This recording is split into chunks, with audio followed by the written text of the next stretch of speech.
Thank you for that wonderful introduction.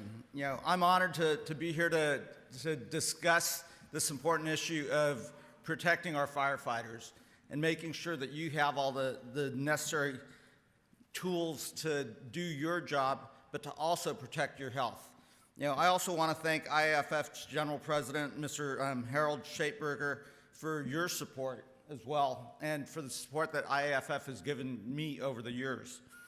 Also, for my home state of California, I want to also thank the 10th District President, Vice President Frank Lima, and a bit closer to my Sacramento home, I want to thank Brian Rice, the IAFF California State President, and Ty Bailey, the President of the Sacramento area. It's an honor to work very closely with you on the HERO Act. So, I look at this issue as a doctor, and in the introductory comments, that is my professional training. And as a doctor, having worked in emergency rooms, I see firsthand what all of you see when you're out there in the field.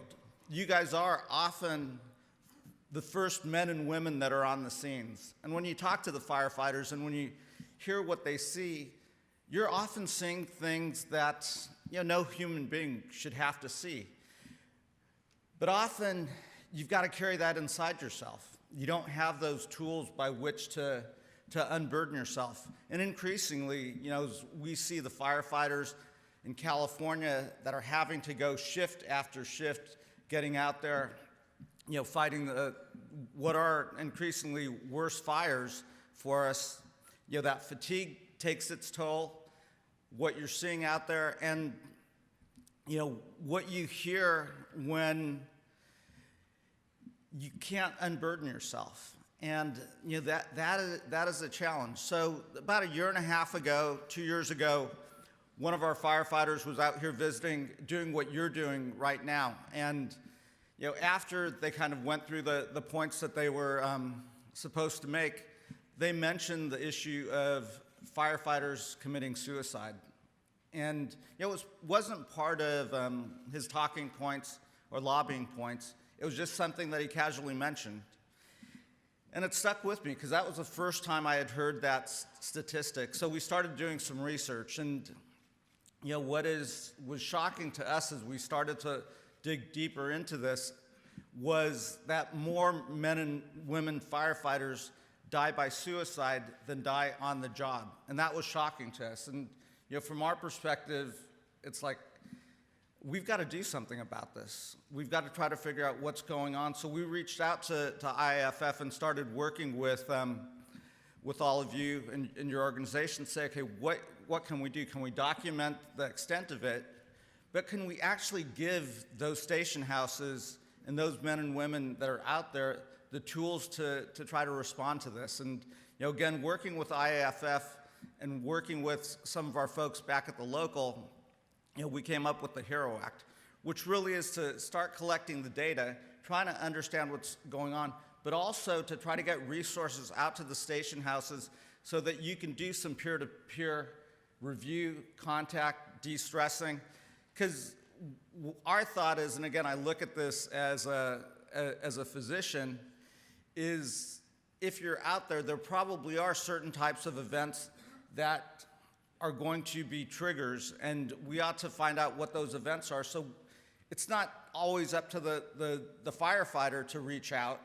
Your captain, folks, whoever is doing the peer-to-peer in your firehouse can actually reach out and just say, hey, are you okay? Is everything okay? Do you want to talk about anything?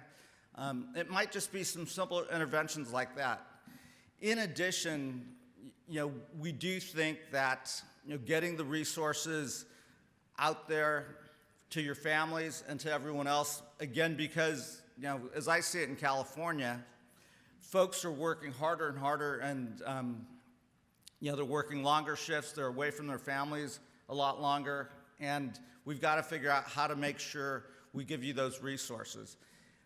The last piece of this also is, for folks that have done a job that they love doing, making sure when you make that transition into retirement, you've got some resources as well. Because often you'll see a person, and you see this in a lot of professions, you see it in our veteran community as well, when they leave something that they've been doing for a long time, when you have that camaraderie of a firehouse with all your buddies and your friends, now you're facing that retirement and not having that support system and that group of men and women. So that's another area that, as we're collecting data, we certainly want to see if there's any incidents when folks leave that firehouse. So the HERO Act from my end is a no-brainer. This should be bipartisan. We should get this done in this Congress, and we should get it done as fast as possible. And we introduced it last week. We are going to make a strong push to try to get this done in the next couple of months and get it passed and signed into law.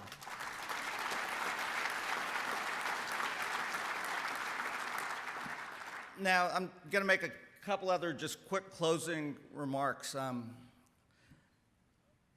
Firefighters, as we start to address the healthcare access issue and everything else, are going to be a critical part of how we address access to healthcare, and we really do have to have the firefighters sitting at the table with us, because again, many of you are the first ones on the scene. Many of you are the ones that have to respond to 911 calls, whether they're truly emergency calls or not. You're doing your job.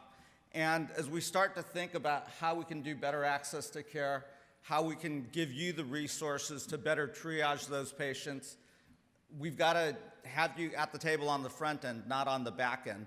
And the last piece that we also have to do is, again, on those 911 calls when you're out there, giving you better tools to assess the scenario that's out there. Because often, it could be a mental health issue, it could be something else going on, and how do we provide those resources and that backup? And that's something we're thinking about both with our firefighters but also with our law enforcement officers as the mechanism by which to better assess what you're seeing out there in the field. So thank you for everything that you do. Thank you for the service to our country and to our communities and keeping us safe.